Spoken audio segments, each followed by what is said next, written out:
The information in this video, it's going to shock you. In fact, when I first came across this data, it shocked me, and frankly, I wasn't sure I believed it.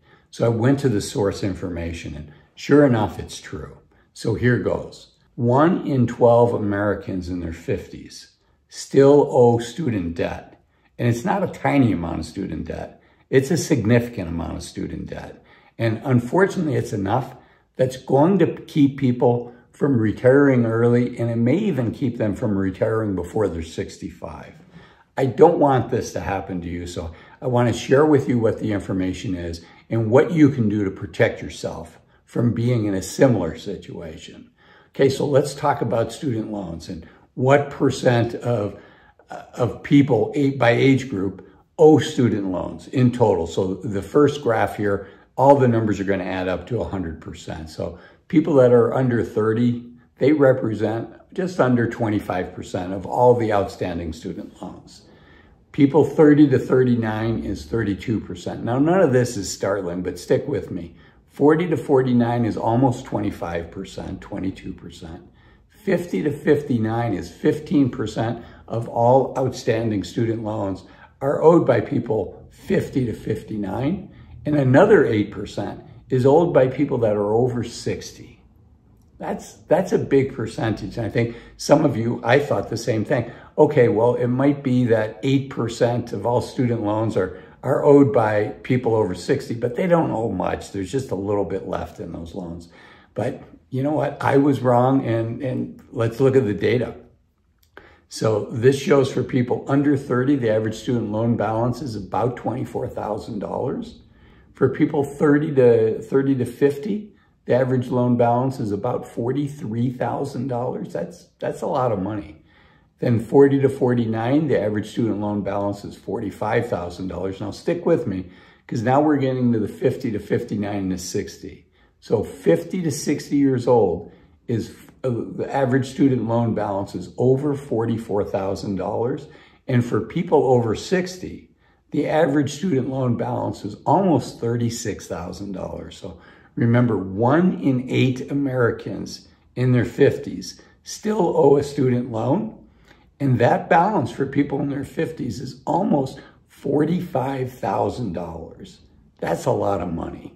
Okay, let's keep going. So, I'm going to share not only this debt, because this is the longest lasting debt for Americans. It lasts longer for most of us than our mortgage is going to last. And that surprised me, because I guess I was fortunate.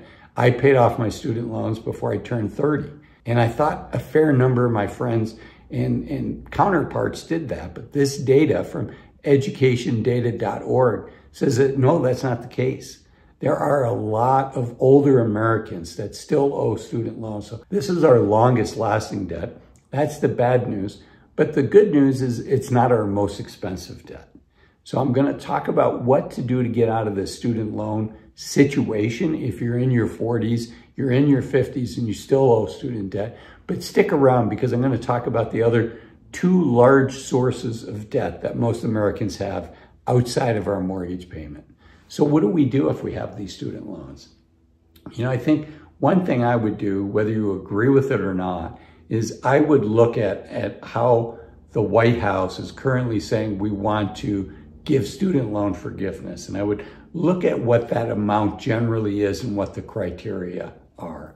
And, you might want to wait and see if they eliminate that debt. But I'd be careful, if you have $50,000 of student debt, and the general thinking right now is, only a piece of that's going to be written off, maybe $10,000. Even if you can pay it off, you may not want to pay off that last $10,000 if there's a chance that loan for you could be forgiven. This is not a political station, but as a financial advisor, this is not financial advice for you.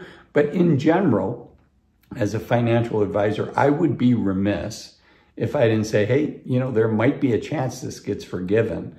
So do you pay it all the way down to 0? You might keep the balance that you think might be forgiven, and keep making the payments on that and just see what happens, right? And then use your excess money to pay off this other two types of debt I'm about to talk about.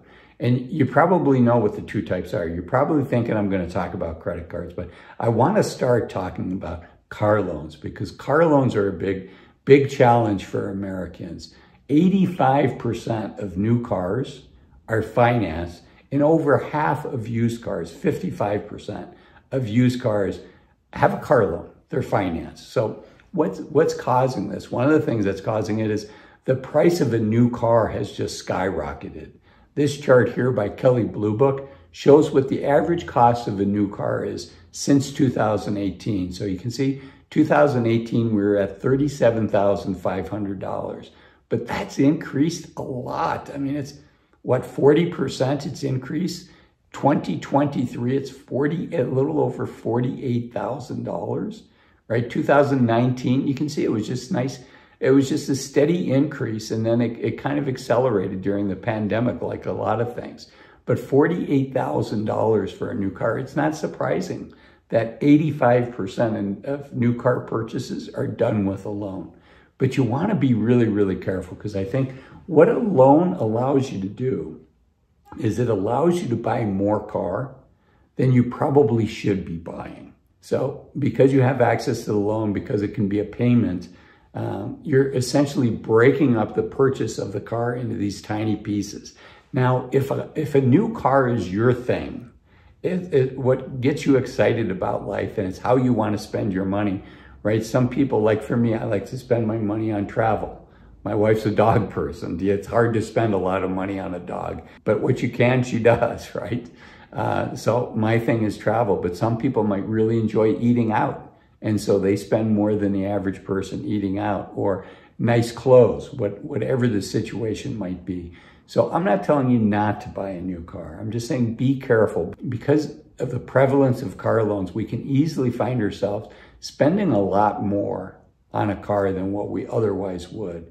And this is not inexpensive debt. According to this source here, bank rate research, this is the interest rate by credit score. So you can see even people at the top echelon of credit scores are paying over 10% interest. And if you have poor credit, look at this at the bottom, 3 credit scores of 300 to 630, they're paying almost as much. It's almost like they're putting a car on a credit card. It is crazy how expensive it is. So, you know, one of the things to do is just really watch your credit. You don't want to be in that situation where you're paying 28% for a car. Now, what I will say is if you find yourself paying a high interest rate, hopefully not that high, but really think about, you know, what's the best maintained car that you can buy as inexpensively as you can buy it, right? Is there a $10,000 option for you, an $8,000 option, as opposed to what's the total that we had? Almost $50,000, a $48,000 car. I want to talk about car loans, and believe it or not, almost 20%, 17% of new car loans, their payments are $1,000 a month or more. That's a lot of money, $1,000 a month, right? That's $12,000 a year. The average household is making about $75,000. The average single person salary is about $55,000. So that's a huge chunk of that after-tax take-home pay. So as a country, as a nation, what is this total? You can see what the trends have been since 2020 here from this data from Experian.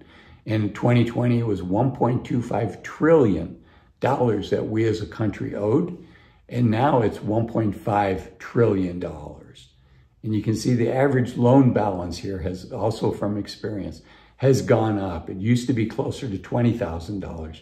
Now most of us on average owe almost $24,000. And here you can see what the average outstanding loan balance is by credit score. And what I want to point out to you here is so let's go through this chart. So poor credit score, what is the average loan balance in 2023? It's a little over $21,000. For people with a fair credit score, FICA of 580 to 669, it's almost $25,000. 6, 7, and people with a good credit score, it's almost $26,000. So you can see people are buying more car. But look what happens as you get into the better credit scores, 740 to 800.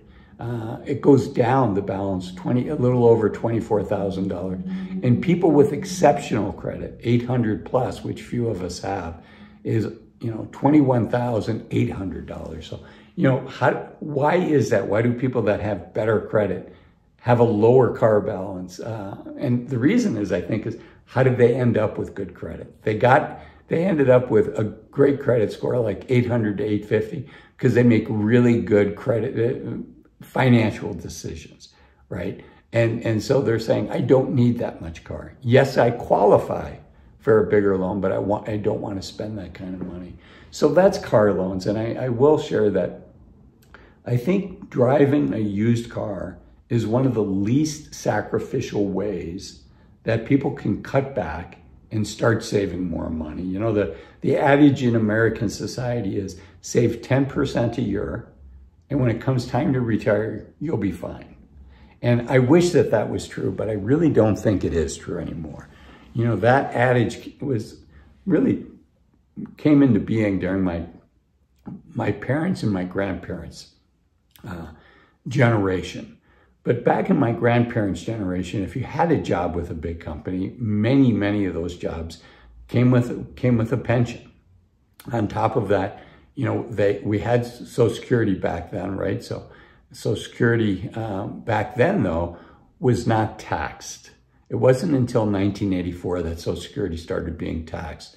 And back then, only half, in the 1980s, only half of your Social Security could be taxed. And very few people fell into the category where it would be taxed.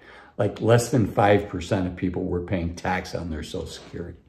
Now it's close to 40% of all Americans are paying tax on their Social Security benefit. And they played a sneaky trick with the salary cutoff above which 50% of your Social Security gets taxed. And that is, they did not index that threshold for inflation. So since 1984, for 40 years, inflation has kind of crept up where pretty soon most Americans are going to be paying tax on their Social Security. And then in the mid-1990s, a law was enacted, signed into law by President Bill Clinton, that said not only do you have the 50% of your Social Security being taxed, but now you can be taxed up to 85% of your Social Security can be taxed. Again, same trick. The salary cutoff was an index for inflation.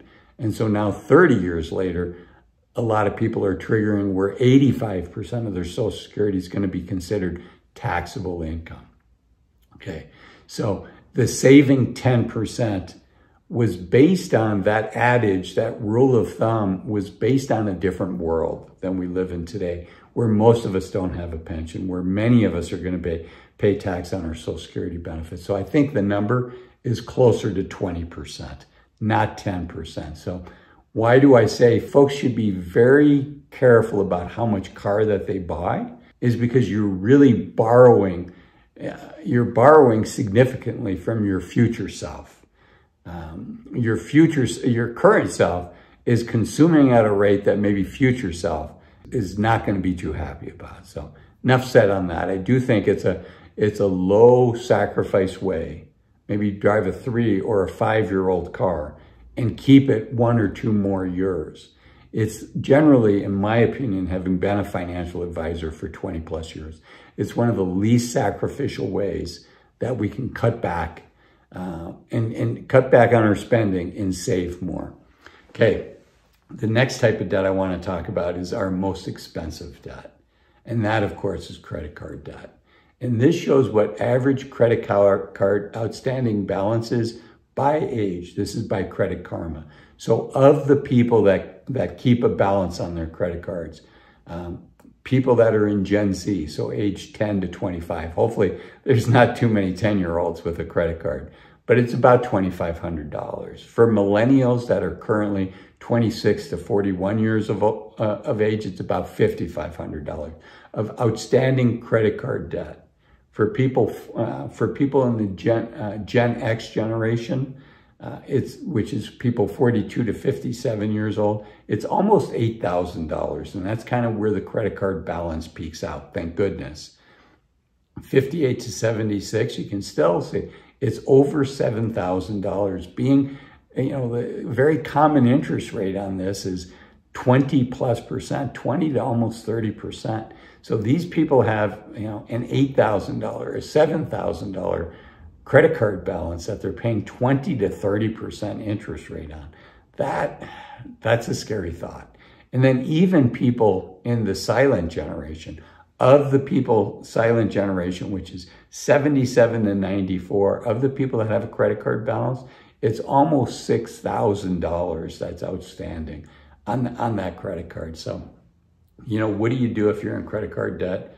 I think, boy, after your emergency fund and after getting your employer match in your 401k, if you work for a company that offers that quote unquote free money, paying off these high interest rate credit cards is job number one. And Dave Ramsey is famous for talking about two approaches. One is the snowball effect, where you start small and you get bigger by number of credit cards. So you start with your smallest balance and you pay that off. And then you pay your next largest balance out, and your next one, just like a snowball rolling downhill, gets bigger and bigger. You start paying off bigger and bigger balances. And Dave Ramsey likes that because he says, success begets success. It feels good to be paying off these credit cards and celebrating. That's one less credit card that I have to pay off, right? And cutting it up and celebrating, truly celebrating it. That's the snowball effect. I can tell you as a financial advisor, the academic answer, not the answer that's looking at your emotions and your heart, but the academic answer, of course, is pay off the credit card with the highest interest rate first, right? And that's called the avalanche approach. Both approaches work. I don't think there's a right or a wrong. I think the right approach is the one that encourages you to keep paying down your credit card debt and to quit putting money on your credit card that you can't pay off, right? So if you have that balance, job number one is to pay it off. Job number two is not build up another balance while you're doing that. And I think job number four for all of us, really job number one, is to decide, when do we want to retire? How do we take this information? Let's get debt free so that we can retire. And then the question is, when do we retire? And having been a financial advisor now for over 20 years, I think many, many people wait too long to retire. And once they make that transition, which is not necessarily easy, to transition from working into retire. But once you go through the emotional challenges of that, most people, 80, 90% of my clients look back and say, I wish I had transitioned earlier, transitioned into retirement earlier, which is why I made this video here. It's my most popular video on YouTube. It's got over 1 million views. 5 reasons to retire as soon as you can. It's a super important topic. If you haven't watched it yet, I encourage you to. Thanks for watching this one. I'll see you in that video. Bye-bye.